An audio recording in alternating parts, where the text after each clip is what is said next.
이제 뭘 공부하러 떠납니까? 인장 등록 들어갑니다. 인장 등록 사용 의무. 자, 인장 등록은 우리가 부분적으로 조금씩 해왔어요. 그렇죠? 조금씩 해와서 굳이 뭐 판서 안 하고 책 보고 할게요.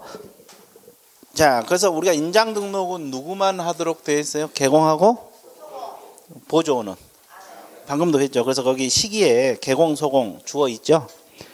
묻고 보조는 X라고 적었어요. 인장 등록은 개공하고 소공만 합니다. 그러면 중개 보조는 계약서 안 쓰니까 인장 등록할 이유가 없어요. 그리고 언제까지 하라 그랬어요? 업무 자, 업무 개시 전 동그라미. 업무를 개시하기 전에 해야 된다. 업무 개시 전까지. 그럼 앞에 시점 먼저요. 개공은 등록 신청할 때부터 업무 개시 전. 소공은 고용 신고 시. 그 위에다 적어요. 업무 개시 전 위에다가 개공은 등록 신청 시, 소공은 고용 신고 시 이렇게 적어 놓으세요. 그때부터 업무 개시 전까지요. 자, 개공은 등록 신청 시부터 업무 개시 전, 소공은 고용 신고 시부터 업무 개시 전. 자, 업무 개시 전 위에다가 고용 신고 시. 고용 신고할 때 인장 등록 같이 할 수 있다고. 개공은 등록 신청할 때 인장 등록 같이 할 수 있다고. 그거 적어놨어요? 그리고 업무 개시 전 동그라미 쳤어요?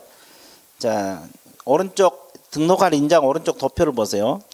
자, 법인 개공 후 주사무소는 상업 등기 규칙에 신고한 법인의 인장입니다. 법인 동그라미.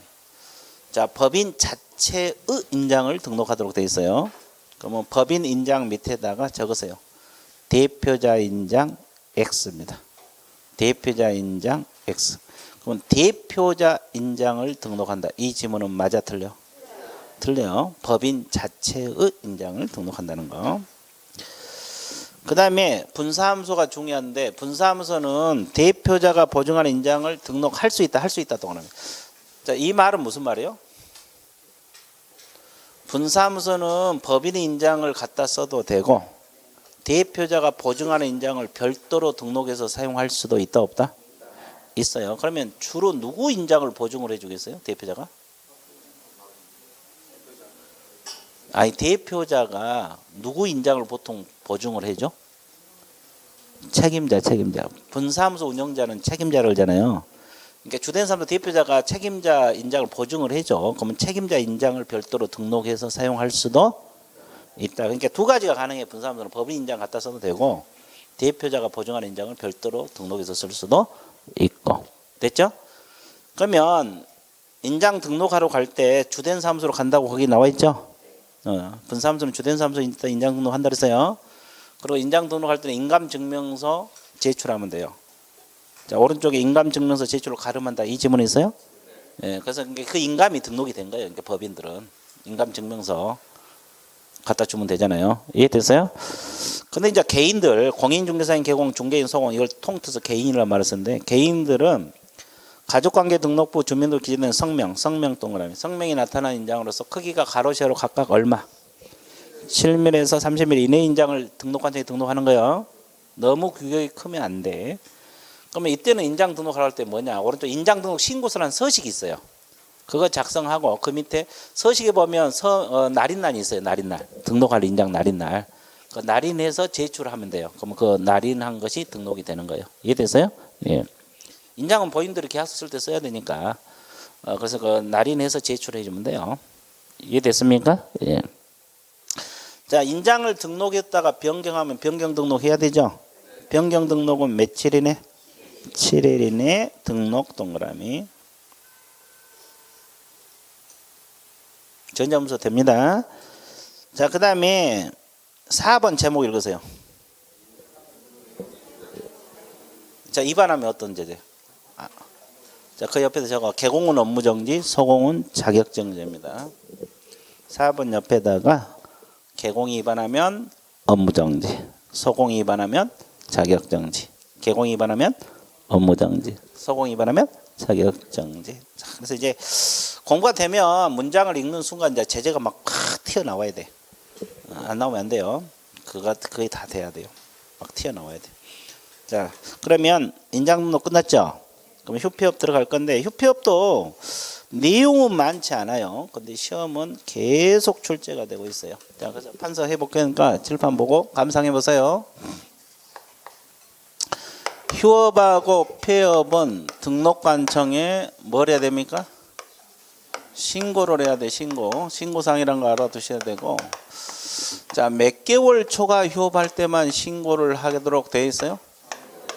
3월 초과입니다. 초과. 그러면 2개월이나 1개월 휴업할 때는 신고합니까? 안 합니까? 안 합니다. 3개월까지도 안 해요. 넘어섰을 때. 그죠? 그러면 휴업이든 폐업이든 언제까지 신고해야 돼요? 미리. 사전 신고요. 그러면 우리가 휴업도 언제까지? 미리. 폐업도 언제까지? 사전 신고. 그럼 등록증 반납해야 돼, 안 해야 돼? 해야 돼. 원본 반납합니다. 원본. 그러면 직접 가서 신고한 게 원칙이에요. 근데 전자문서로 되겠어요? 왜 안 된다 그랬어요? 아, 등록증 반납해야 된다니까? 그럼 전자문서 안 된다는 걸 줄여서 전자문서? 그렇지. 아주 좋았어요. 오랜만에 큰 소리로 대답해서. 아주 좋았어요. 자, 그러면 휴폐업 신고를 등록관청에 했잖아요. 그러면 여기서 다음 달 10일까지 협회에다가 통보해 줘야 돼, 안 해줘야 돼? 해줘야 돼. 그럼 우리가 이 앞전에 내가 협회 통보사항 무조건 외우라 그랬죠? 통보사항. 자, 그거 기억나요? 6가지. 다 외웠어요? 자, 우리가 이 앞주에 등록증 교부하면 다음 달 10일까지 협회 통보하라고 그랬죠? 분사무소 설치 신고해도 다음 달 10일까지 통보해 준다 그랬죠? 이건 등록관청에서 협회에 통보한 거예요. 그 다음에 사무소 이전 신고도 통보사항이 들어간다고 했죠? 또 고용신고, 종료신고 들어가도 통보 들어간다 그랬죠? 또 행정처분 중에서 뭐 등록 취소하고 업무정지 2가지만 협회 통보 들어가요. 그리고 휴폐업 변경 재개 신고도 통보사항에 들어갑니다. 6가지 반드시 외우라 그랬어요. 시험 자주 나와요. 그 하나씩 끄집어내갖고 문제가 자주 나와요. 반드시 기억을 하세요. 이해됐죠? 자, 잊어먹으면 내가 한 번씩 읊어줄 거예요. 그럼 몇 페이지 찾아봐야 돼? 그럼 몇 페이지 있어요? 그거. 거기 17페이지 맨 위에 17페이지 맨 위에 나와 있잖아요. 맨 위에 찾았어요? 그 중에서 이제 지금 휴폐업 이거 배운다고. 이것도 통보사항에 들어가. 네, 시험 자주 나온다고 별표까지 쳐놓으라 그래서 다 외우라 그랬어요. 그죠? 자, 그 다음에 다시 이제 원위치 할게요. 휴업 기간은 몇 개월을 초과할 수 없다? 6개월. 여기는 3개월이 아니에요. 6개월을 초과할 수 없다. 그러면 최대 몇 개월까지? 근데 부득이한 사유가 있으면 7개월, 8개월 가능하죠? 부득이한 사유가 없으면 최대 몇 개월까지? 이렇게 해야지. 그럼 부득이한 사유가 뭐예요? 요양, 입영, 치약. 이에 준하는 사유. 준한다는 말은 이와 비슷한 사유. 이 사유는 아니지만. 그러면 이런 것은 7개월, 8개월 가능하죠? 이런 사유가 없으면 6개월 범위 내에서. 그럼 휴업했다가 변경할 수 있어요? 기간 변경? 그럼 변경은 신고요, 통보요? 신고죠? 언제까지? 미리. 휴폐업 미리. 변경도? 자, 그러면 이것도 마찬가지. 이 사유가 없으면 6개월 범위 내에서 변경. 이 사유가 있으면 7개월, 8개월 변경 가능. 됐어요? 그럼 이건 전자문서 되겠어요?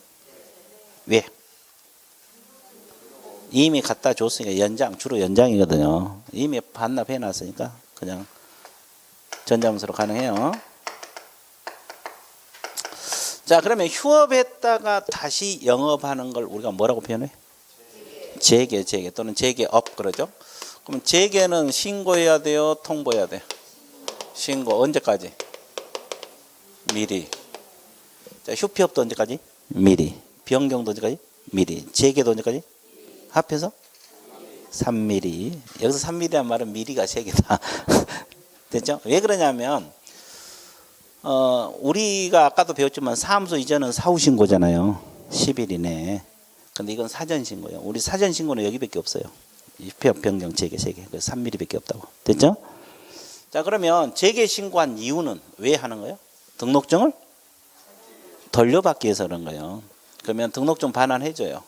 언제까지? 즉시. 여기는 즉시란 말을 쓰는데 뭐 지체업체하고 즉시 큰 차이가 있는 건 아니에요. 자, 즉시 돌려줍니다. 그럼 이건 전자문서 되겠어요? 재개 신고. 여기 안 된다고 윤태고. 좋았어요. 돼요? 법에서 된다고 했어. 그러면 알아서 보내줄 거예요. 가져와야 되니까 안 된다고 생각이 쉽잖아요. 그게 아니고 법에서 된다고 했으니까 알아서 보내줘요. 그러면 이 셋 중에서 전자문서가 안 되는 것은 휴폐업만 안 돼. 됐죠? 자, 그러면 하나 더. 이거 한번 맞춰보실래요? 이게 뭘 것 같아요, 이거? 휴업기간. 좋았어요. 자, 그러면 이거 한번 더 맞춰봐요. 이건 뭘 것 같아요? 이거. 그래, 보증 설정 기간. 아주 좋았어요, 이제. 자, 보증 설정 기간. 보통 보험은 1년 단위로 많이 들죠. 근데 보험이 여기서 끝나버려요. 여기서 휴업기간 중간에. 그러면 이 기간 동안에 보험 들여야 되냐, 이 말이에요. 이건 국토교통부에서 안 들어도 된다 그랬어요.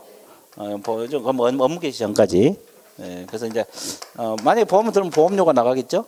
이 기간 동안 일 안 하는데. 자, 이거 일단 이 정도 정리하고, 자, 일단 여기까지 밑줄 긋고 또 넘어갈게요. 29페이지 사전 신고는 그 3월 초가 동그라미 치세요. 3월 초가. 자, 이상이 아니에요. 이상이 아니라 초과입니다. 이상은 3월까지 들어가는 개념이고 초과는 3월에 안 들어가요. 그리고 이제 두 번째 줄 중간에 보면 등록증 첨부 동그라미. 이거 원본입니다. 원본. 그리고 두 번째 후단 미리 신고. 미리 동그라미. 미리 신고입니다. 미리. 사전 신고. 그리고 이제 후단에 전자문서는 할 수가 없다. 휴폐업은 전자문서 안 됩니다. 그거의 핵심들 단어를 체크하고 공부하시고, 그 다음에 2번 협회 통보 있죠? 자, 휴폐업 신고 몇 쪽 오세요? 두 번째로 다음 달 10일까지 협회 통보입니다. 휴폐업 신고는 다음 달 10일까지 협회 통보사항 중에 하나다. 몇 쪽 오세요? 자, 2번에서 양가로 휴업기간은 6개월을 동그라, 여기는 6개월을 동그라 주세요. 6개월을 초과할 수 없어요. 근데 부득이한 사유, 요양, 입영, 치약 이런 경우는 그러하지 아니하다. 7개월, 8개월 가능하다 그랬고, 자, 뒤에 넘어가세요. 자, 변경 신고가 나와 있습니까? 안 나와 있어요. 자, 변경 신고도 두 번째 줄 언제까지 한다? 미리 신고. 그리고 전자문서 할 수 있다. 거기 밑에 보세요. 전자문서 가능하다. 그 다음에 3번 재개업. 자, 재개 신고도 두 번째 줄 언제까지 한다 그랬어요? 미리 신고 동그라미. 자, 그리고 전자문서 할 수 있다. 거기 밑에 보시고. 몇 쪽 오세요? 그러면 양가로 2번 등록증 언제까지 반환해준다 그랬어요? 즉시 동그라미. 자, 그러면 지금 이제 4번이 이제 뭐냐면 비교거든. 비교. 이제 앞으로 자꾸 비교가 돼야 될 건데 앞에 내용, 뒤에 내용 비교가 돼야 되고, 이제 공부가 조금 더 되면 과목 간에도 비교가 되죠. 민법하고 중개사법, 공시법하고 민법 이렇게. 자, 그까지 돼야지 이제 공부가 제대로 된 거거든요. 그러면 잘 봐보세요. 일단 휴업하고 업무정지 비교해 드릴게요. 도표에 잘 나와 있으니까 일단 칠판 보고 생각을 해보세요. 제가 적어 드릴 테니까 감상해 보세요. 이쪽이 휴업기간입니다. 휴업기간 중. 이쪽이 업무정지 기간 중이에요. 자, 잘 봐보세요. 휴업 기간 중에 폐업이 가능하겠습니까? 불가능하겠어요? 가능하죠. 그럼 그 기간 끝나기 전에 등록도 할 수 있어요? 예, 이건 이 앞주에 한번 했죠. 등록도 할 수 있고 폐업도 가능하다. 그러면 여기는 업무정지 기간 때 폐업은 가능합니까? 가능한데 등록은 안 됩니다. 끝나면 되겠죠? 자, 지금 봐보세요. 휴업 기간 중에 사무소를 유지해야 돼요? 없애버려도 돼요? 유지해야 돼요. 개공 신분을 가지고 있으면 사무소 가지고 있어야 돼. 그러면 업무정지 기간 동안에는 해야 돼요. 똑같이 사무소 있어야 돼요. 그러면 휴업 기간 중에 사무소 이전할 수 있을까? 확실해? 아, 있구나. 그럼 업무정지 기간 동안에는 이전 가능해요? 불가능해요? 확실해요? 가능합니다. 그래 그렇지 않았어요. 어디가? 업무정지 기간 중에 사무소 옮길 수 있어요. 근데 아까 우리가 배운 거 있죠. 공동 사무소 내려고 사무소 이전은 된다 안 된다? 안 된다. 정확히 구분을 해줘야 돼요. 그러니까 혼자서 옮기는 건 가능해. 예, 이게 단독으로 업무정지 기간 동안에도 남양주에서 업무정지 받았잖아요. 그럼 그 기간 동안에 서울로 강남으로 옮길 수 있다고 일만 안 하면 돼요. 이해됐죠? 근데 공동 사무소 내려고 업무정지 기간 동안에 이전하면 된다 안 된다? 그러면 휴업 기간 중에는 공동 사무소 내려고 이전할 수 있다 없다? 아까 공부했죠 우리가. 공동 사무소 정리되고 있어요? 자, 또 하나. 무슨 하나? 그러면 등록증을 휴업 기간 중에는 아까 3개월 초과 휴업할 때는 원본 첨부해서 하라 그랬죠? 등록증을 반납합니다. 그럼 업무정지 기간 동안에 일 안 하잖아요. 반납할까요? 안 할까요? 안 합니다. 그냥 가지고 있다가 끝나면 바로 하면 돼요. 그럼 반납하지 않고 그러면 휴업 기간이 끝났을 때 재개 신고해야 돼 안 해야 돼? 해야 된다죠. 왜? 등록증 돌려받아야 되니까. 그럼 업무정지 끝나면 재개 신고 할까요? 안 할까요? 에? 재개 신고 안 해도 되죠. 왜? 등록증 가지고 있으니까. 재개 신고하는 이유는 등록증 돌려받기 위한 거거든요. 그죠? 자, 그러면 휴업 기간 중간에 이중 등록하면 될까 안 될까? 이중 소속하면 간판 철거 의무가 있어 없어? 없어요. 똑같아요. 이중 등록, 이중 소속, 간판 철거 의무가 있다 없다? 없다. 그죠? 그럼 이건 가능한가 보세요. 휴업 기간 중에 출입문에다가 휴업 기간 중 써붙여 놔야 돼? 그런 거 없어? 그럼 업무정지 기간 동안에 업무정지 기간 중 써붙여 놔야 돼? 아, 그런 거 없어? 없어요. 우리 중개사법 없어. 없어요. 근데 저 매수 신청 대리 있잖아요. 그건 업무정지 기간 중에 출입문에다 업무정지 기간 중 써붙여 놔야 돼요. 근데 우리 중개사법은 없어요. 그 출입문에다 그거 표시할 의무는 없다. 자, 그럼 이제 이거 이 문제죠. 휴업 기간 중에 업무를 하면 안 되잖아요. 업무를 한번 해봤어. 어떤 죄제? 100만 원이 과태료. 왜 100만 원이 과태료일까? 명문 규정은 없거든요. 근데 왜 100만 원의 과태료 부과돼요?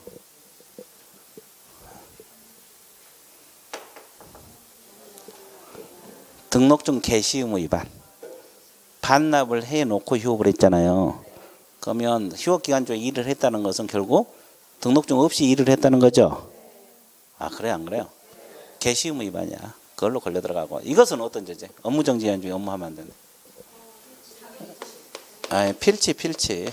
이건 명문 규정이 있어요. 필요적 등록 취소.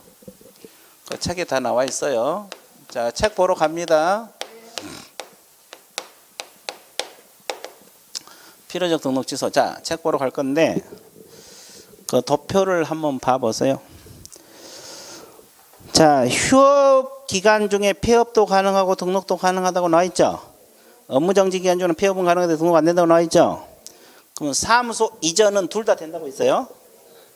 둘 다 되고. 자, 업무정지 기간 중에도 가능해요. 근데 가로 안에 뭐라고 표현했어요? 공동사무소 내려고 이전은 안 됩니다. 근데 휴업 기간 중에는 공동사무소 이전도 돼요.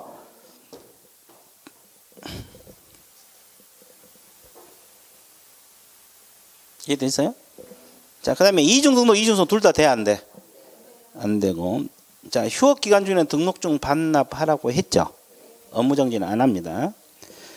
자, 휴업 기간 중에 끝났을 때 재개신고 해야 되죠? 업무정지는 재개신고 한다, 안 한다?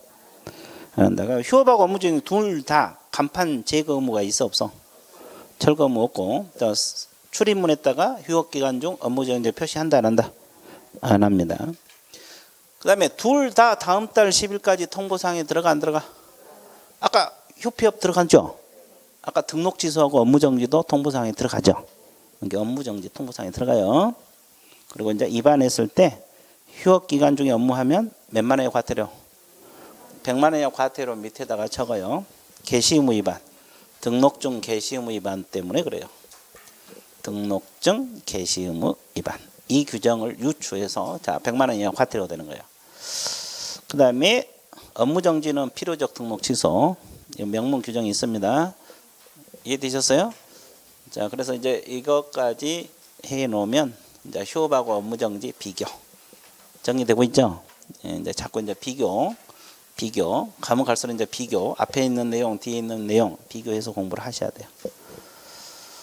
됐죠? 자, 그러면 이제 됩니다. 그다음에 이제 뭘 공부하러 떠나야 돼요? 5장 중개계약하고 부동산 거래 정보망 이거 공부하러 떠납니다. 어디로 떠나야 돼요? 칠판으로.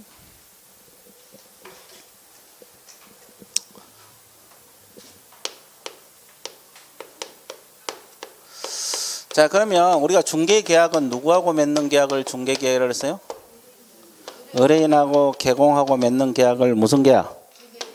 중개계약. 이거 복습 한번 할게요. 자, 복습 우리가 앞에서 배운 거. 이 중개계약은 법률행위라고 배웠습니까? 사실행위라고 배웠어요? 중개계약. 확실해요? 왜? 확실해? 이 앞전에 맨날 틀렸는데? 아, 농담이에요. 자, 법률행위 맞아요. 중개행위가 사실행위고 중개계약은 의사표시 중개해 주세요. 알았다. 법률행위 벌써 흔들리면 안 돼. 그죠? 한번 연습상은 물어봤어요. 여기하고 직접 관련은 없는 내용이에요. 그죠? 예, 법률행위. 자, 그러면 이 중개계약 종류는 우리 과목 5가지가 있어요. 5가지 있는데 여기서 2가지를 배우죠. 일반하고 뭐 전속. 법에서는 2가지가 배워요. 일반 중개계약하고 전속 중개계약. 여기서는 2가지를 배운다고 했죠. 그러면 일반 중개계약을 근거로 태어난 서식이 일반 중개계약서라는 서식이 있고 전속 중개계약을 근거로 태어난 서식이 전속 중개계약서라는 서식이 있죠. 그러면 일반 중개계약부터 설명할게요. 일반은 뭐 크게 공부할 건 없어요. 자, 봐보세요. 의의부터. 갑이 A에게 중개해달라고 의뢰를 맡깁니다. 이거 팔고 싶으니까 중개해주세요. 이렇게 일반 중개계약을 맺었어요. 그리고 B에게 또 의뢰를 해도 계약 위반으로 처벌받아 안 받아? 안 받아. C에게 의뢰를 해도 계약 위반이다 아니다? 그럼 여기서 누가 보수를 판단했어요? 거래를 성사한 개공. 그럼 누가 성사시켰어요? B. 그것까지 알아버려야 돼. 아주 별걸 다 알아야죠. B가 성사시켰어요. 그 정도 돼야 돼. 더 심하면 숨소리까지 다 기억을. 그럼 B는 당연히 중개 보수를 받습니까? 네, 받죠. 그럼 누가 문제요? A하고 C는 열심히 일을 했는데 보수 확보돼요? 안 돼요? 안 돼요. 뭐라래? 에이씨. 자, 이게 일반 중개라래요. 자, 그러면 일반 중개를 맺을 때 보통 계약서를 써요? 구두로 해요? 구두. 이 계약서는 안 쓰잖아요. 대부분. 거래 계약서를 쓰는 거지. 그러다 보니까 분쟁이 일어날 수가 있죠. 그래서 이제 의뢰인은 개공에게 일반 중개 계약서를 써달라고 이 계약서 요청할 수 있어 없어요? 하회한다가 아니라 할 수 있죠. 그러면 요청이 있으면 의무적으로 작성해 줘야 돼요. 협력 작성. 협력 작성. 그러니까 안 써도 돼요. 나는 쓴 적도 없고 쓸 줄도 모른다. 그래도 된다고. 그죠? 합의해서 쓰는 거지. 합의해서. 그러면 일반 중개계약을 근거로 태어난 서식이 일반 중개계약서인데 법정 서식이 있다고 했어요? 없다고 했어요? 있습니다. 그러면 이 법에 정한 서식이 있거든요. 표준 서식. 그러면 이 서식을 쓰기로 했을 때 안 써도 되지만 반드시 이 서식을 써야 돼요? 다른 서식을 써도 돼요? 다른 서식을 써도 관계없어요. 왜냐하면 국토교통부 장관이 이 표준 서식을 정해서 그 사용을 권장할 수 있다. 권장사항이기 때문에. 있는데 권장사항이요. 그럼 이 계약서는 몇 부 작성해야 돼요? 2부. 왜? 둘 간의 계약이니까. 개공하고 의뢰인 둘 간의 2부. 한 분은 의뢰인 하나 줘야 되죠. 그럼 한 분은 보통 개공이 보관하잖아요. 몇 년 보관? 아, 보관 의무 없어? 강력 주장합니까? 여기도? 예, 구체적으로 몇 년 보관한다는 규정이 존재하지 않습니다.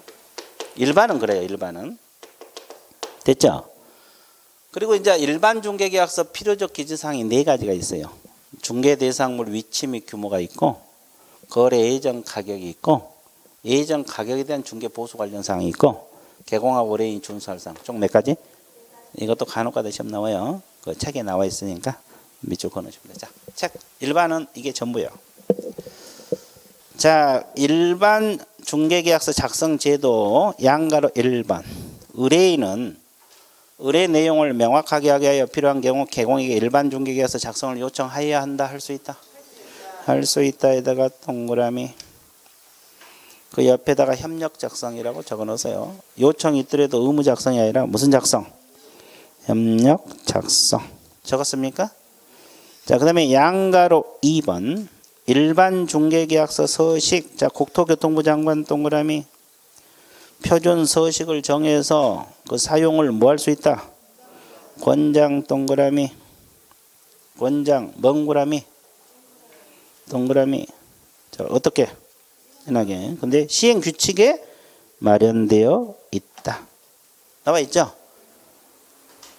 자, 그 다음에 필요적 기재사항이 4가지 있어요. 중개대상물 위치 및 규모, 거래 예정 가격, 예정 가격에 대한 중개 보수, 개공하고 의뢰인 준수할 사항. 총 몇 가지? 4가지. 이것도 한번 읽어 두세요. 자, 그럼 여기서 주의할 거 다 하나 짚고 넘어갈게요. 이 일반 중개계약을 맺어도 계약 기간은 있죠? 몇 개월이 원칙? 3개월? 약정이 있으면? 아, 일반도 똑같아요? 전속하고? 예, 똑같습니다. 거기다 적어 놓으세요. 일반 중개계약 기간 3개월 원칙.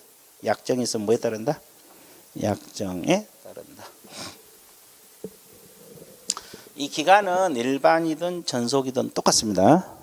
일반이든 전속이든 똑같아요. 자, 기간 몇 개월이 원칙? 약정이 있으면 뭐에 따른다? 약정에 따른다. 4개월 약정하면 4개월을, 5개월 약정하면 5개월. 여기까지 이해되셨어요? 자, 쉬운 것 같아요? 어려운 것 같아요? 쉽죠? 그럼 이제 전속으로 넘어가 볼게요. 전속. 자, 전속 중개계약. 자, 어디를 보고 있으면 됩니까? 칠판. 어떻게? 그렇지. 자연스럽게. 항상 뚫어지게 볼 필요는 없다. 자, 전속은 특정 개공 몇 사람에 맡기는 걸 말해요? 한 사람. 자, 계약 기간은 몇 개월이 원칙? 3개월이 원칙. 3개월이 원칙이고 약정이 있으면 뭐에 따른다? 이건 일반이든 전속이든 같다고 했어요. 자, 그러면 전속 중개계약 체결 여부는 의무사항이에요? 임의적사항? 임의적사항. 체결할 수도 있고 안 할 수도 있고. 임의사항이에요. 근데 이제 체결하고 나면 개공이 의무가 따라붙어요. 개공에게도 의무가 따라붙고 또 의뢰인에게도 의무가 있어요? 없어요? 서로가 의무를 지고 있죠. 그럼 이런 중개 형태를 무슨 중개 형태라 그래요? 일방적 중개라 그래요? 쌍방적 중개? 기억나? 이거 기억나냐고? 자, 몇 페이지를 봐주셔야 되냐면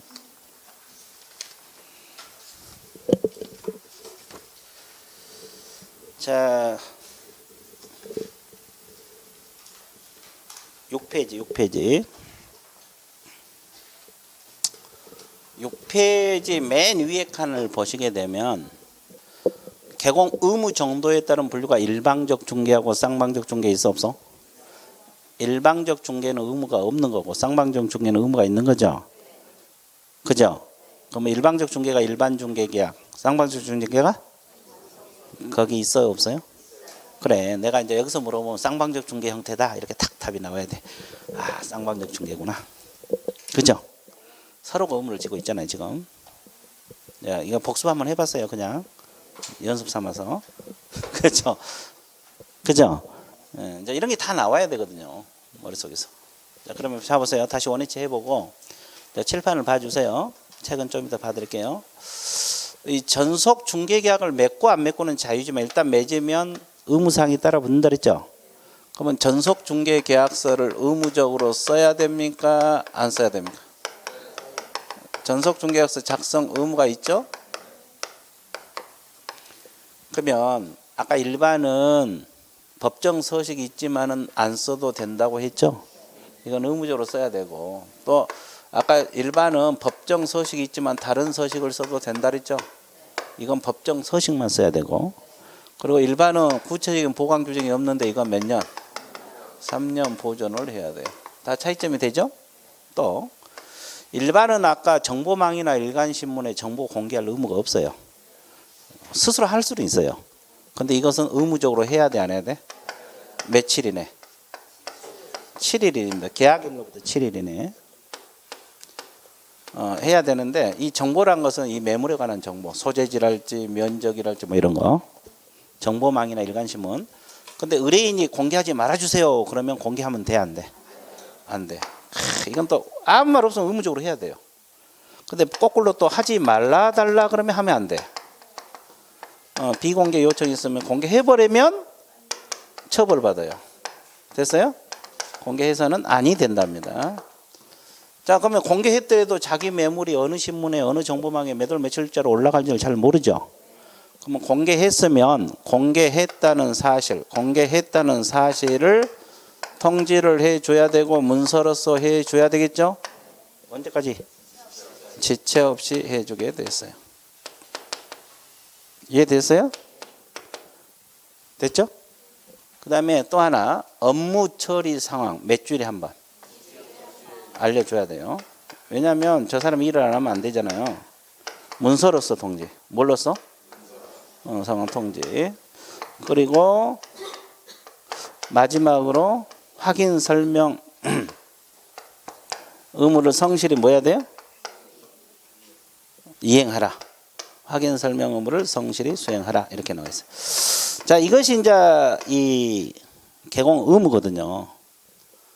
그죠? 그러면 지금 우리가 정보만 공개하라 그랬지 구체적으로 어떤 정보를 공개해야 되느냐. 이것도 알아야 되겠죠? 시험에 자주 나온다 그래서요.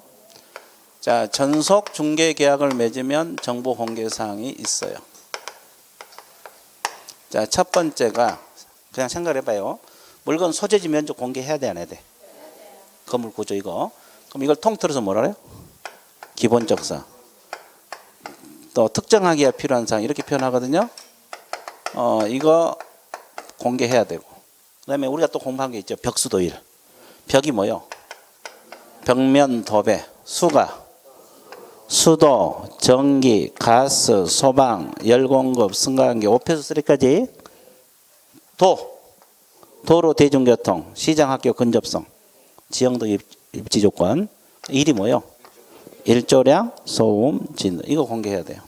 벽수도일로 우리는 간다랬죠? 그럼 권리관계, 저당 잡혀 있는지 전세권 설정되는지 공개하라고 했죠? 그럼 각 권리자 주소, 성명 이걸 인적사항이라고 그러죠?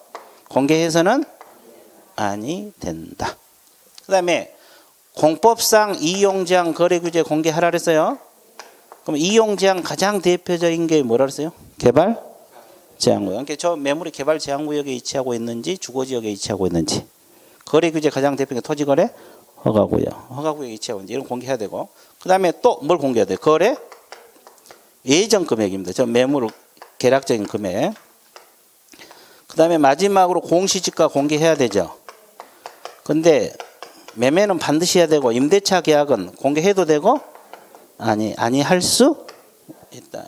자, 이거 벽수도일 빼버리면 몇 개가 되지도 않아요. 머릿속에 넣을 수 있겠죠. 굳이 두 문자로 안 하더라도 넣을 수 있어요. 자, 이것도 시험에 자주 나와요. 그럼 이제 하나 더 하고 밑줄 그로 갈게요. 자, 제재. 계약서 쓰라 했는데 쓰지 않거나 보존하라는데 보존하지 않았어. 어떤 제재? 업무정지 들어갑니다. 좀 이따 체크해 드릴 테니까 칠판 보세요. 자, 그 다음에 정보 공개는 며칠이나 하라 그랬어요? 안 하거나 또 하지 말라 했는데 해버렸어요. 임의적 등록 취소. 임치. 임치는 다 업무정지 될 수 있어요.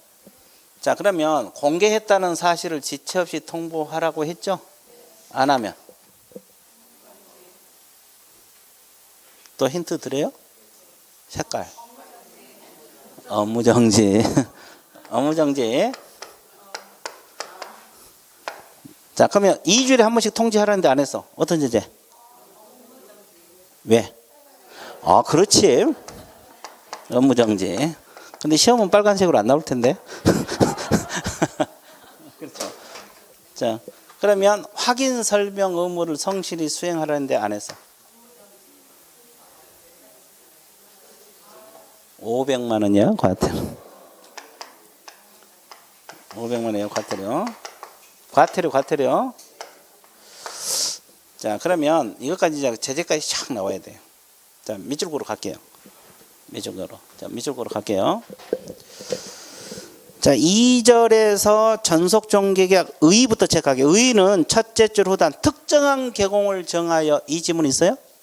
그거 밑줄 보세요. 자, 의뢰인은 중개대상을 의뢰하면서 특정한 계공을 정하여 그 계공에 한하여 중개대상을 중개하도록 하는 계약을 체결할 수 있다. 이게 의의입니다.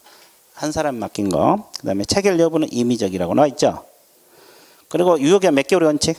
3개월. 약정이 있으면 뭐에 따른다? 약정에 따른다. 그리고 이제 계공 의무사항이 나와 있는데 기억. 계약서 작성하고 보존하라고 했죠. 그 옆에다 적어. 위반하면 뭐요? 업무정지. 기억 옆에다가 적어야 돼요. 업무정지. 기억 옆에다가 업무정지. 자, 니은 정보 공개 의무 있습니까?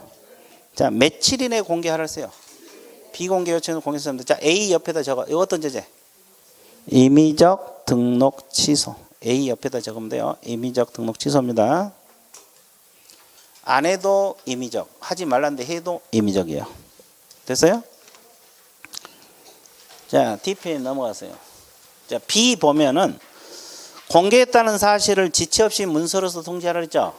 이거 위반하면 업무정지 적어요. B 옆에다가 업무정지.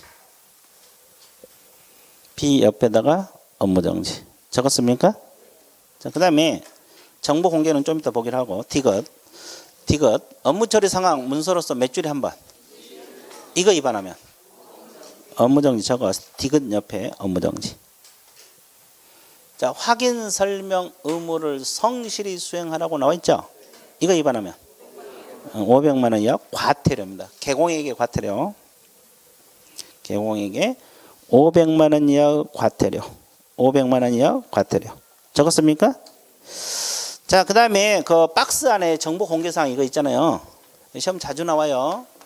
반드시 기억을 해야 되는데, 자, 볼게요. A. 중개 대상물의 종류, 소재지, 지목, 면적, 용도, 구조, 건축도 이걸 통틀어서 특정하기 위하여 필요한 사항 밑줄 그시고 그 가로 열고 기본적 사항이라고 적어. 이거 기본적 사항이라 그래요. 기본적 사항이란 말이 자주 써요. 이런 걸 기본적 사항 공개해야 되고, B, C, D 묶으세요. B, C, D 묶어갖고 두 문자 동그라미. 벽, 수, 도. 일은 어디가 있어? 저 뒤쪽. D에 저 뒤쪽. D에 저 뒤쪽 1조량에서 1. 그래서 우리는 1년간 뭘로 간다? 벽, 수, 도, 1. 이거 빼버리면 몇 개 되지않아요. 그 다음에 그 2. 소유권, 전세권, 저당권, 임차권, 권리관계 공개를 해야 되는데 주소, 성명, 인적사항 공개해서는 아니 된다. 이거. 자, 공법상 이용제한 거래 규제 있죠? 이용제한 가장 대표적인 게 뭐라세요? 개발 제한구역. 거래 규제 가장 대표적인 게 토지거래 허가구역. 그러니까 이 매물이 어디에 위치하는지 공개하라고. 개발 제한구역에 위치하고 있는지, 허가구역에 위치하고 있는지, 주거지역에 위치하고 있는지 이런 거. 됐어요? 자, 그 다음에 예전 금액 공개하고 공시지가 공개하는데 임대차는 공시지가를 공개하지 아니할 수 있다. 그렇게 나와 있어요? 안 나와 있어요? 나와 있잖아요. 다 나와 있죠? 아, 그 말이다. 정의되고 있죠? 그러면 개공 의무사항 다 끝났어, 안 끝났어? 그럼 이제 누구 의무 공부하러 떠나야 돼? 의뢰인. 자, 의뢰인 공부하러 떠납니다.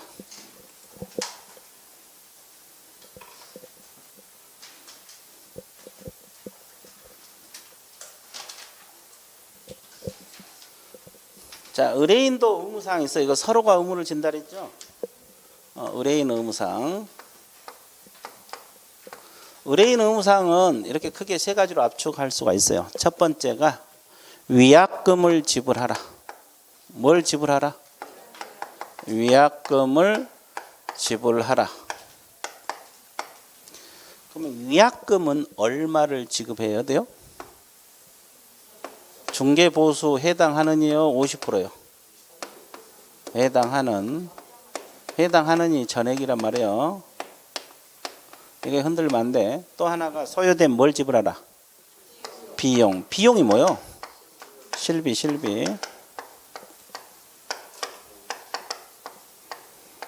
이건 이제 교통비 뭐 이런 비용. 그럼 이게 중개보수 얼마? 50% 범위 내에서 범위 내까지 알아야 돼. 그 다음에 세 번째가 협조하라. 뭐 하라? 협조하라. 이건 세 가지로 크게 압축이 돼요. 자, 그러면 이제 다시 분석들 할게요. 위약금 지불은 두 가지로 또 나누죠. 어떻게 나누냐면 전속 중개 계약 기간 동안에 다른 개공에게 의뢰하면 돼요, 안 돼요? 안 돼. 의뢰해가지고 근데 거래가 이루어진 경우 이거 하고 또 하나는 개공 배제하고 자기들끼리 계약한 거예요. 이해됐어요? 그리고 이제 소요된 비용은 스스로 발견한 상대방과 계약을 했을 때, 스스로 발견한 상대방과 계약을 한 경우 있습니까? 없습니까? 있죠. 그럼 이제 1번부터 다시 들어가 볼게요. 자, 이건 뭐냐면 이 의뢰인이 A 개공에게 전속을 맡겼어요. 그럼 상식적으로 다른 개공에게 의뢰하면 돼, 안 돼? 근데 한번 해본 거예요. 왜 했어요? 그렇지. 어떻게 된가 보려고.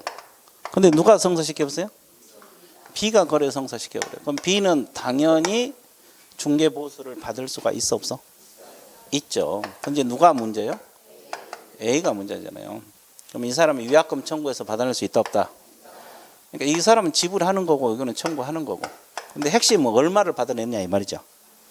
전액. 그러니까 둘이 계약할 때 이거 중개해주면 보수 100만 원 주겠다 합의를 했으면 위약금 쪽으로 얼마? 100만 원 지불하라. 그럼 B에게는 진짜 보수 줘야 돼, 안 줘야 돼? 줘야 되고. 보수는 양쪽으로부터 받죠? 그럼 뭐 생각을 해봐요. 이제 갑은 이 사람에게는 보수 주는 거고 A에게는 위약금을 해야 되고. 전액 다. 그 말이에요. 자, 그다음에 이 배제했다는 뜻도 마찬가지. 봐보세요. 둘이 전속을 맺었습니까? 안 맺었어요? 맺었잖아요. 그래서 이제 상대방 소개해 줬거든요. 그날은 계약이 안 맺고 이 사람은 뭐 비싸다고 이거는 제가 받아야 된다. 가격 절충이 안 돼서 안 됐어. 근데 며칠 뒤에 자기들끼리 만나서 계약을 해버렸어요. 누구를 빼버리고. 빼고. 그러면 개공은 위약금 청구해서 받아낼 수 있다, 없다? 있다. 이것도 얼마? 전에. 그러니까 100만 원 합의했다라면 위약금 쪽으로 얼마? 100만 원. 이해됐어요? 배제하고 자기들끼리 한 거. 그러면 이쪽에는 전혀 말이 없거든요. 법에서. 상대방 쪽에서는.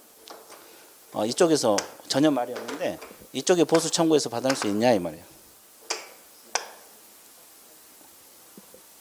지금 우리는 의뢰인하고 개공 간의 관계만 규율하고 있잖아요. 그럼 이쪽에는 보수 받아낼 수 있다고 해석을 해야 될까? 없다고 해석을 해야 될까? 있다고. 있다고? 있다고? 자, 이런 것은 일반 중개계약에서도 이런 현상이 발생할 수 있죠. 근데 일반 중개는 아까 법에 없었죠. 근데 이게 판례가 나와 있어요. 판례가. 이런 사건이 워낙 많으니까. 그래서 분쟁이 일어나서 판례가 나와 있거든요. 그래서 이 갑하고라는 보수 지급하라는 판결이 있어요. 그러니까 결국은 이쪽도 보수 받아낼 수 있다고 해석해야 돼, 없다고 해요? 있다고 해석을 해. 인과관계를 인정을 해주는 거예요. 이해됐어요? 자, 그래서 이거 두 가지는 해당하는. 그러면 이건 뭐예요? 스스로 발견했다는 것은 일단 A하고 둘이 전속을 맺었어요, 안 맺었어요? 맺었어요. 근데 개공이 물건 조사하러는 많이 다녔어요. 근데 아직 상대방을 소개 못 해줬거든요. 근데 그 와중에 의뢰인이 을을 만나서 상대방을 만나서 스스로 발견한 상대방과 의뢰인 스스로 발견한 상대방과 계약을 해버렸죠. 그러면 A는 기대권은 무너져 버렸잖아요. 그럼 보수 청구해서 받아낼 수 있다, 없다? 없어요. 중개 보수는 한 푼도 못 받아요. 자기가 소개해줬어, 안 해줬어? 그럼 뭘 받아? 비용이 실비잖아요. 이게 중개보수 얼마 범위 내에서 50% 범위 내에서. 그럼 이걸 이해를 해야 되겠죠. 그러면 둘이 이거 중개해주면 중개보수 100만 원이라고 합의를 했거든요. 보수 100만 원 주기로 합의를 했고, 그동안에 이 사람이 물건 보러 다니면서 교통비 이런 게 70만 원 들어갔다고 가정을 해볼게요. 그러면 보수 100만 원은 받아 못 받아? 왜? 중개 안 해줬잖아요. 그럼 자기 돈 얼마 들어갔어요? 70. 그럼 얼마? 35만 원 받아내요? 50만 원? 50만 원. 중개 이게 그대로 해석해요. 보수 50%. 그럼 보수 아까 얼마 약정했어? 그러니까 50만 원. 그럼 자기 돈 얼마 손해 본 거예요? 20만 원 손해 본 거예요. 실비 50%가 아니에요. 보수 50%. 이해됐어요? 그거 알고 있습니다. 그리고 이제 협조하라는 말은 이게 무슨 말이냐면, 아까 벽수도일 이거 매수인에게 설명도 해야 되거든요. 공개만 한 게 아니라. 그럼 벽면 균열이냐 의뢰인한테 물어보면 빨리 협조하라. 수도 파손됐냐 물어보면 협조하라. 일조량 맞냐 물어보면 협조하라. 이 말이에요. 자, 끝났어요. 자, 밑줄 걷을게요. 자, 위약금 지불 의무 나와 있어요. 자, 중개 보수에 해당하는 금액 밑줄 그시고, 이거 두 가지가 있는데, 다른 개공에게 의뢰해서 거래 동안에 거래까지 끝내야 돼. 다른 개공에게 의뢰만 해갖고는 위약금 안 물어요. 거래가 끝나야 됩니다. 그리고 개공을 뭐 하고 배제하고 자기들끼리 계약한 거, 이것도 위약금 전액을 물어라. 그 다음에 비용 동그라미, 소요된 비용 지불음에서 50% 범위 안에서 밑줄. 그리고 이건 스스로 발견한 상대방과 계약을 했을 때, 그리고 협조하라. 협조하라 그랬죠? 확인 설명이었는데 협조해달라. 뭐 이런 내용이 거기에 들어있어요? 안 들어있어요? 그러면 안 들어있습니까? 들어있어요? 들어있죠? 쉽죠? 자, 그래서 전송 끝. 그 다음에 이제 그 3절 제목 한번 읽어보세요. 정보망. 이 정보망도 요즘 들어서 시험에 자주 출제가 되고 있거든요. 자, 그러면 정보망에 대해서 내용 많지 않으니까 내가 다 설명하고 책 봐드릴게요. 여러분들 감상만 하고 있으면 돼요. 자, 부동산 거래 정보망은 개념부터 잡아드릴게요. 누구 상호 간의 정보를 교환하는 체계다? 개공. 그러면 시험에 개공하고 의뢰인 상호 간 틀려버려요. 사장들끼리. 그러면 이걸 운영하는 자는 누구라 그래요? 운영하는 자. 거래정보 사업자. 그러면 거래정보 사업자가 되려면은 누구 지정을 받아야 돼요? 국장은 승인이요, 지정이요? 지정. 그럼 여기서 주의할 거. 자, 그동안 배운 거 복습. 이 법인은 이 정보망을 운영할 수 있을까? 법인. 있어요? 그럼 개인은? 법인이 아닌 개인들. 가능해? 법인은? 갑자기 흔들린다. 아니, 그 뒤에 몰라요? 둘 다? 개인도 지정받으면 가능하고 법인도 지정받으면 가능해요. 근데 누구는 안 돼? 아니, 법인 개공은 안 돼. 자, 일반 법인하고 개공, 중개법인은 안 된다고. 그러면 이 개인도 이걸 운영할 수 있고 법인도 있는데 법인 개공 안 돼. 왜 안 돼, 이거 법인 개공은? 그렇지. 겸업 아까 몇 가지만? 6가지 말하라 그랬잖아요. 그러면 그 속에 정보망 사업이 들어있었어, 없어? 6가지 속에 없었죠. 그래서 이건 안 돼. 근데 일반 법인은 돼. 지금 어디서 운영하고 있는지 아세요? 이거 지정받은 거? 공인중개협회에서 운영하고 있어요. 그럼 협회는 법인이라고 배웠어요? 법인이 아니라고 배웠어요? 협회가 법인이라고 배웠어요? 법인이 아니라고 배웠어요? 법인이라고 배웠잖아요. 사법인, 비영리법인, 사단법인, 법인이잖아요. 봐, 협회가 운영할 수 있죠. 현재 운영하고 있어. 한방인가 있을 거예요. 한방. 뭐 요즘은 시중에 뭐 다방, 직방 뭐 이런 거 있잖아요. 이건 사설 정보망이고 이 한방인가 그 협회에서 운영. 이거 지정받은 거. 이해됐어요? 법인이잖아, 법인. 아니, 다방, 직방 들어봤어, 안 들어봤어? 그거 다 정보망들이에요. 근데 거기는 이제 지정받는 게 아니고 사설 정보망들이고, 그죠? 자, 그래서 이제 이거 이해됐어요? 자, 그러면 지정 받으려면 지정 절차가 있어요, 없어요? 자, 일단 지정 요건을 구비를 해야 됩니다. 그리고 지정 신청 들어가죠? 신청 들어갈 때는 그냥 갑니까? 구비 서류 제출해야 돼요. 검토해서 되고, 이상이 없으면 지정을 하고 지정서를 교부를 해줘요, 안 해줘요? 해주죠. 그러면 이게 끝나고 나면 운영 규정을 정해서 승인 받아야 돼, 안 받아야 돼? 받아야 돼. 변경도 역시 뭐다? 승인. 그리고 정보망을 설치 운영을 해 주시면 돼요. 자, 이 흐름은 당연히 알아야 되고, 자, 지정 요건부터 하나씩 봐드릴게요. 일단 지정 받으려면 부가통신 사업자만 가능합니다. 아무나 지정 받는 게 아니에요. 그리고 이제 나머지는 다 생각하면 나와요. 일단 회원들이 있어야 돼, 없어야 돼? 회원이 개공이잖아요. 전국적으로 얼마 정도 확보가 돼야 돼? 500명. 그리고 2개 이상 시도입니다. 2개. 시도. 시는 특별시 광역시를 말하죠? 얼마?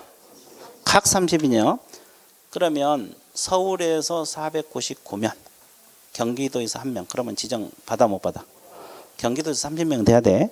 시도라는 것은 서울하고 경기도 2개만 해도 된다고. 됐죠? 그래서 각 3명. 그래서 5, 2, 3 이렇게 외워보세요.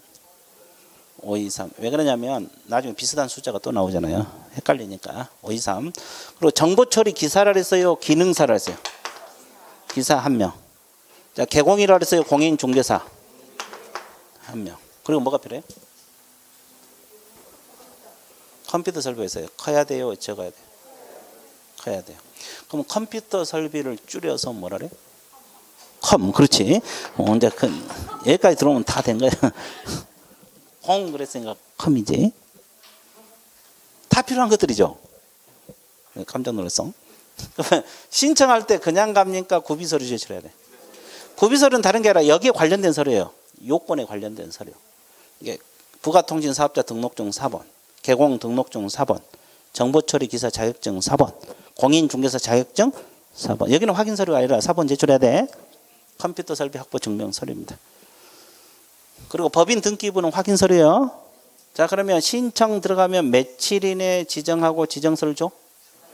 30일.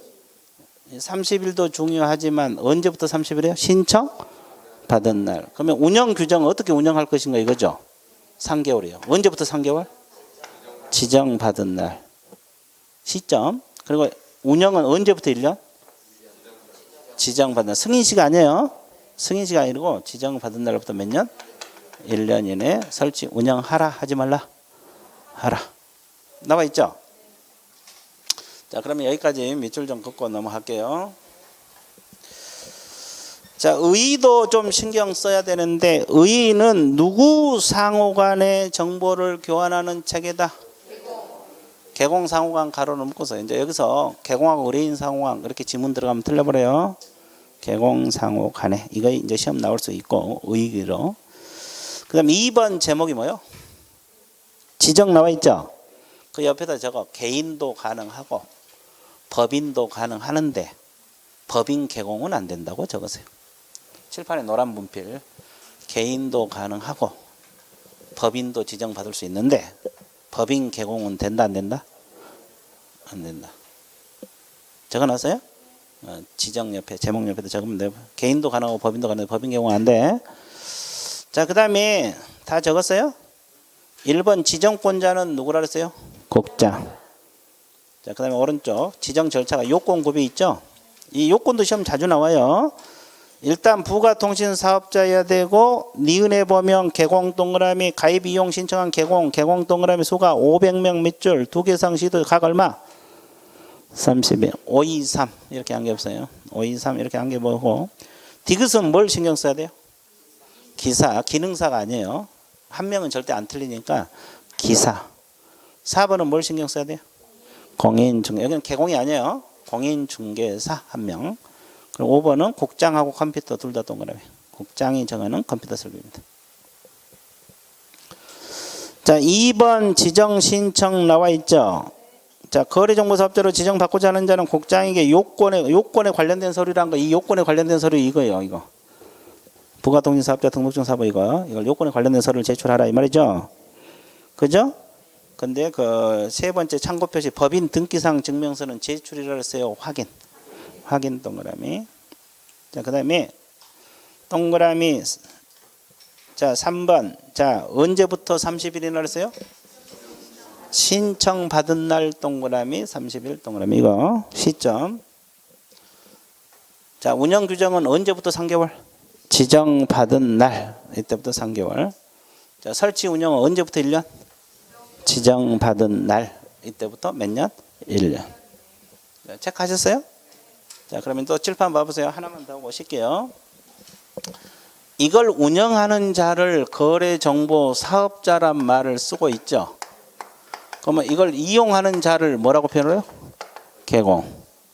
그러면 개공이 거래정보 사업자에게 정보를 올려보낼 때 거짓으로 공개를 하라 하지 말라? 하지 말라. 자, 그 다음에 거래가 끝났던 사실을 통보해 줘야 돼, 안 해줘야 돼? 언제까지? 진짜 왜 이 거래가 끝나면 거래했다는 거 알려줘야 돼요? 자, 계약이 끝났다고 알려줘야 되겠죠. 매물 지워야 되니까. 계속 떠다니면 안 되니까. 그래서 이제 그러면 이걸 위반하면 어떻게 해요? 개공이 이걸 위반했을 때 업무정지. 아주 좋았어요. 업무정지입니다. 자, 좀 이따 체크하라 할 테니까 이 철판 보세요. 개공이 이 두 가지 의무 중 하나라도 위반하면 업무정지. 그다음에 또 하나. 거래정보 사업자는 누구로부터 의뢰받은 것만 내려보내야 돼. 개공. 여기 시험에 의뢰인으로부터 그러면 틀려버려요. 개공으로부터 의뢰받은 것만 내려보내고 그럼 다르게 공개하면 된다 안 된다? 이 말은 이 정보를 수정해서 내려보내지 말라. 면적이 100이라고 올렸는데 150으로 수정해서 내려보지 말라고 이거고, 차별 공개하지 말라 이 말은 개공을 차별하지 말라는 거예요. 뭐 서울 쪽에 개공은 정보를 많이 주고 경기도 쪽은 적게 주고 뭐 이렇게 하지 말라 이 말이에요. 이해됐습니까? 자, 그러면 이걸 위반했을 때는 뭐가 돼요? 지정이 취소될 수도 있고 안 될 수도 있고. 몇 년하고 몇 년? 징역 벌금 들어갑니다. 자, 밑줄 볼게요. 3번에서 양가로 1번 거래정보사업자 의무사항 있어요? 그 위반 거기다 적어서 위반하면 지정 취소하고 1년하고 1천. 제목 옆에다 적으면 돼요. 거래정보사업자의 의무 위반, 지정 취소하고 몇 년하고 몇 년? 1년하고 1천. 자, 그러면 어떤 것이 지정 취소고 1년하고 1천이냐? 누구로부터 의뢰받는 정보를 공개하라 했어요? 개공으로부터 밑줄 보세요. 의뢰인 X입니다. 의뢰인으로부터 그 지문 들어가면 틀려버려요. 개공으로부터. 이게 시험 보면 잘 안 보여.